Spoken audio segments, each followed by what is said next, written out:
in the narrative is a judgment against the angels who abandoned their original position. According to the Book of Enoch, Raphael receives the mission to punish Azazel. He must bind him in a desolate place and cover him with stones until the day of final judgment. Gabriel receives another task. He must bring about the destruction of the giants, causing the giants themselves to turn against one another. Michael receives the mission to imprison the Watchers who led the rebellion. These angels would be chained in subterranean depths until the moment of final judgment. Thus, the narrative describes the restoration of order after the rupture caused by the descent of the Watchers. But the judgment does not end only with the punishment of the angel. It also prepares the stage for an even greater event, the flood that would transform the history of humanity.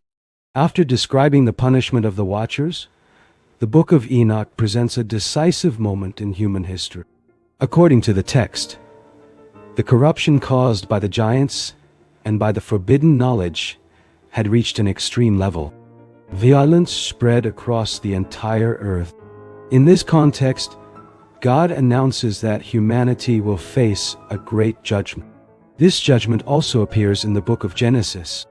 Genesis, chapter 6, verses 13 and 14, recounts that God tells Noah that the end of all flesh had been determined.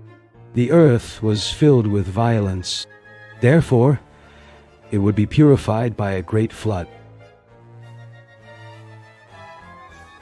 Within the tradition of the Book of Enoch, this event has an even broader dimension.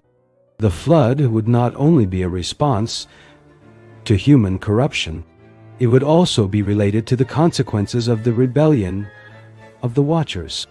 The presence of the giants and the spread of forbidden knowledge would have profoundly altered the balance of creation.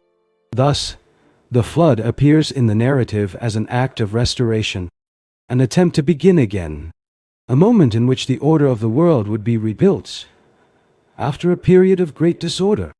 But even after this judgment, the stories about the Watchers and the giants would continue to circulate in ancient traditions.